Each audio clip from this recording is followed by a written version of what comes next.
నమస్తే నాగార్జున గారు. నమస్తే. సార్, జగన్మోహన్ రెడ్డి గారు ఈరోజు నామినేషన్ ఏశారు. ఎలా ఉంది నామినేషన్? అది ర్యాలీ గాని ఎలా ఉంది? అండ్ రేపు మేనిఫెస్టో వదులుతున్నారు. అది ఎలా ఉండబోతుంది? ఇదే తరుణంలో సౌభాగ్యమ్మ గారు ఒక లెటర్ రాశారు. ఆ లెటర్‌లో ఏముందంటారు? అంటే జగన్మోహన్ రెడ్డి గారు ఇవాళ తన పోటీ చేయబోయే నియోజకవర్గం ఏదైతే ఉందో పులివెందల, అది కొన్ని దశాబ్దాలుగా ఆ కుటుంబానికి కంచుకోట లాంటి నియోజకవర్గం. దాంట్లో ఇవాళ వెళ్లి ఆయన కోలాహలంగా నామినేషన్ వేయటం చూసాం. అయితే ఆ నామినేషన్ వేసిన తర్వాత ఆయన మాట్లాడినటువంటి సభ కూడా మనం చూసాం. చూసినప్పుడు ఏంటంటే స్థానికంగా బాగా నలుగుతున్నటువంటి టాపిక్ ఏదైతే ఉందో, వివేకానంద రెడ్డి గారి హత్య టాపిక్ అనేటువంటిది ఆయన ప్రస్తావించడం, మాట్లాడటం జరిగింది. మాట్లాడుతూ ఇన్నాళ్ళు ఆయన నోటెమ్మట మాట్లాడని మాటలు కూడా కొన్ని ఇవాళ మీటింగ్‌లో మాట్లాడారు. ఇప్పటివరకు వివేకానంద రెడ్డి గారికి రెండో వివాహం గురించి, వాళ్ళకున్నటువంటి పిల్లవాడి గురించి ఆయన దగ్గర ఉన్నటువంటి అనుచరులతో మాట్లాడించాడు. హ్మ్. మాట్లాడించి ఇవాళ నామినేషన్ వేసిన సందర్భంగా మాట్లాడుతూ, వాళ్ళ చిన్నమ్మని, వాళ్ళ చెల్లెల్ని ఆయన నిలదీసి అడగటం జరిగింది. ఏమని? చిన్నాయనకి రెండో పెళ్లి అయింది. అవునా? కాదా? మీరు చెప్పండి. ఇది పబ్లిక్ డయాస్ మీద. హ్మ్. అంటే ఏంటంటే, ఖచ్చితంగా ఎక్కడో వేడనేది తగిలింది. ఇప్పటిదాకా ఎవరిదో ఎన్ని మాటలు మాట్లాడినా గానీ, జగన్మోహన్ రెడ్డి అన్యాపదేశంగా మాట్లాడుతూ వచ్చాడే గానీ, డైరెక్ట్‌గా వాళ్ళ మీద అటాక్ చేసినట్టు మాట్లాడలేదు. అలాంటిది ఇవాళ మాట్లాడినటువంటి సందర్భంలో, చేసిందెవరో పైనున్నటువంటి భగవంతుడికి తెలుసు, మీకు తెలుసు, నాకు తెలుసు. పులివెంద ప్రజలు గూడా తెలుసు. పులివెందుల ప్రజలకు తెలుసు అన్నాడు. అంతేగాని అది ఏంటి, ఎవరు అనేది మళ్ళీ ఆయన చెప్పలేదు. అంటే ఇక ఎవరికి కావాల్సింది వాళ్ళు ఊహించుకోవచ్చు. పైగా ఇంకొక సర్టిఫికేట్ ఏమిచ్చాడంటే, అసలు చిన్న పిల్లవాడట అవినాష్ రెడ్డి. హ్మ్. చాలా చిన్న పిల్లవాడట. సో, ఏమీ తెలియని అమాయకుడు అనేటువంటి సర్టిఫికేట్ ఇచ్చేసేసి, చేసింది, చేయించింది వేరే వాళ్ళే అని అన్యాప్యదేశంగా, మాకేమి సంబంధం లేదని అమాయకత్వం నటించడానికి ఆయన ప్రయత్నం చేశాడు. అయితే ఏంటంటే ఆయన చెప్పింది నిజమే. చేసిందెవరు, చేయించిందెవరు అనేటువంటిది పులివెందుల ప్రజలందరికీ తెలుసు. భగవంతుడికి కూడా తెలుసు.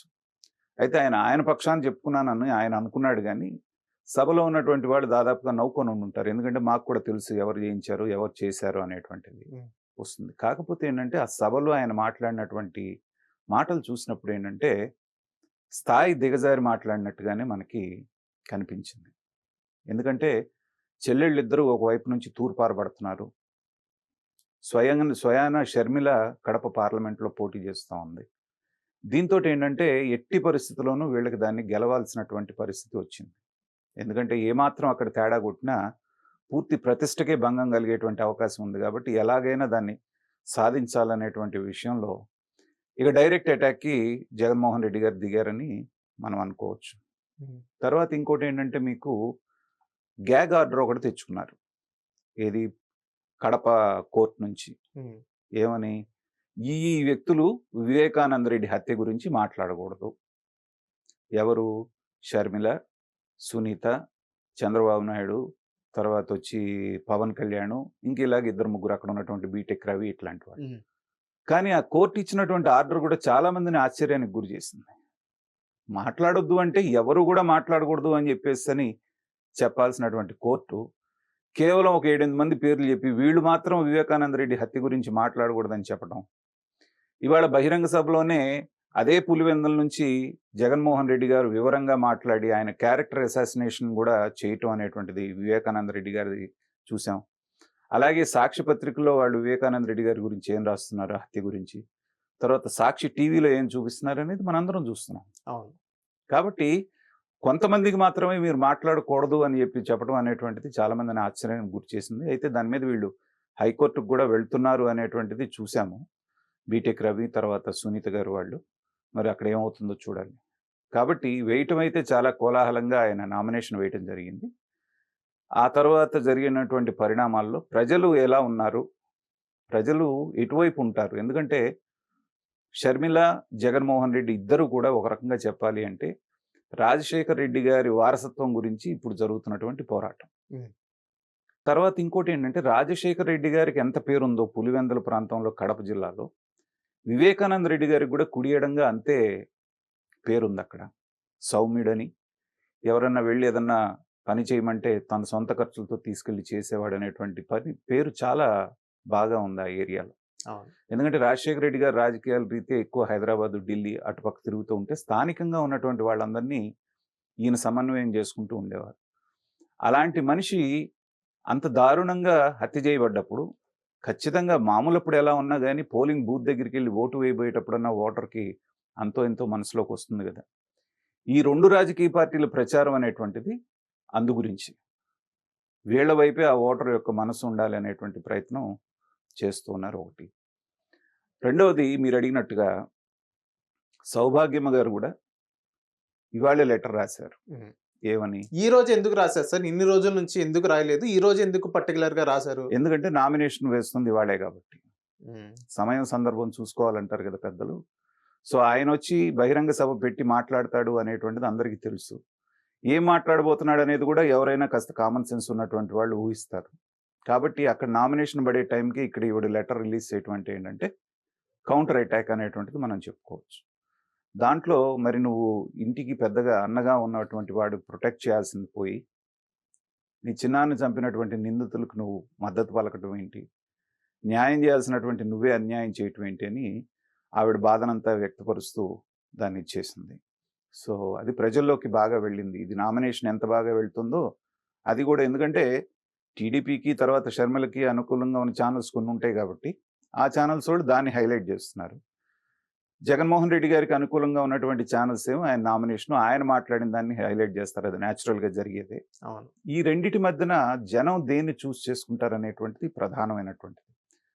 తర్వాత ఏంటంటే మనం చూస్తున్నాం ఎన్నికలు దగ్గర పడే కొద్దీ అధికార పక్షంలో ఒక రకమైనటువంటి నిర్వేదం అలుముకుంటున్నటువంటి సందర్భాలు చూస్తున్నాం. హ్మ్.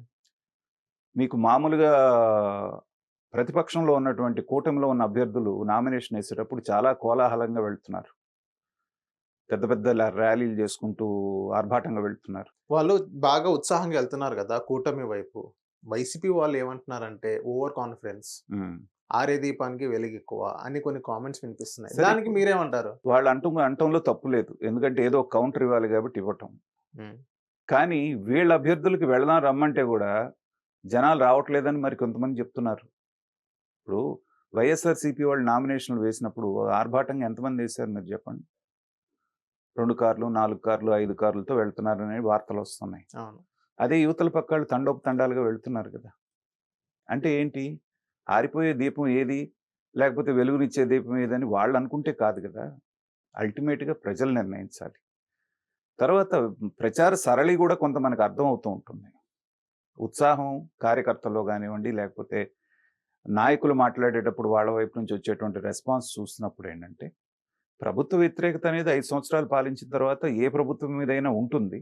కానీ పర్టిక్యులర్‌గా ఆంధ్ర రాష్ట్రంలో ఏంటంటే, ఒక సంక్షేమం తప్పితే, బటన్ నొక్కుడు కార్యక్రమం తప్పితే, ఎక్కడా గూడా ఉద్యోగాలు గాని, ఉపాధి గాని, పరిశ్రమలు గాని, లేకపోతే రోడ్లు గాని, ఇన్‌ఫ్రాస్ట్రక్చర్ గాని, రాజధాని గాని, పోలవరం గాని, ఏ విషయం పూర్తి గాకుండా అక్కడ కనపడుతున్నప్పుడు ఏంటంటే, ప్రజల్లో గూడా కొంత ఆగ్రహం అనేటువంటిది ఇప్పుడు స్వయాన జగన్మోహన్ రెడ్డి గారికి బస్సు యాత్ర చేస్తూ ఉంటేనే, జై పవన్ కళ్యాణ్ అని చెప్పి ఒక చోట, జై చంద్రబాబు నాయుడు ఒక చోట అరుస్తున్నారంటేనే పరిస్థితి అర్థమవుతోంది.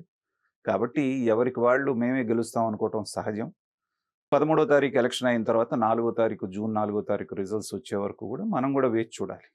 ఎవరి వాదన కరెక్ట్ అనేటువంటిది. Thank you sir.